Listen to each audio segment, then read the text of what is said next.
अपना एक पत्नी पति से कह रहा है क्या अपना कह रहा है वियोग का सर? बात। हाँ हाँ जैसे कि बाहर उसका पति चला गया है, हाँ ठीक है। तो वो अपना वियोग से तड़प के गाना क्या गा रहा है। हाँ मतलब गाना के माध्यम से, बेवफाई में हाँ ना? गाना के माध्यम से क्या कर रहा है अपना पति को।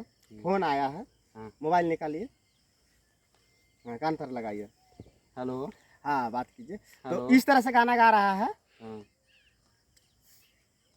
कि चल गईला राजा तू रुपया कमाई हो, चल गईला राजा तू रुपया कमाई हो, और जैते बहारवा तू गईला भुलाई हो। जैते बाहरवा तू मतलब चल गईला राजा तू रुपया कमाई हो, चल गईला राजा तू रुपया कमाई हो, और जैते बहारवा तू गईला भुलाई हो। जैते बाहरवा तू गईला भुलाई हो, तोहर धन राजा दूसरे कोई खाई हो, तोहरा धन राजा दूसरे कोई खाई हो, का करवा राजा तू रुपया कमाई हो। क्या करबा राजा तू रुपया कमाई हो। तब इसमें अब लड़का गाएगा हाँ।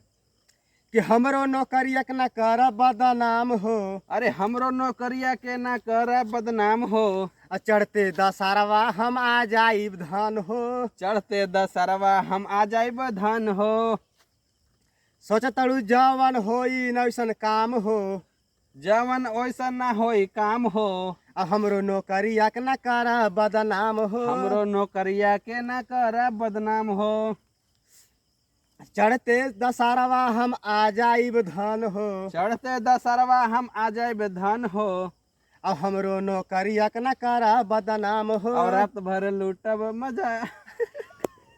ऐसा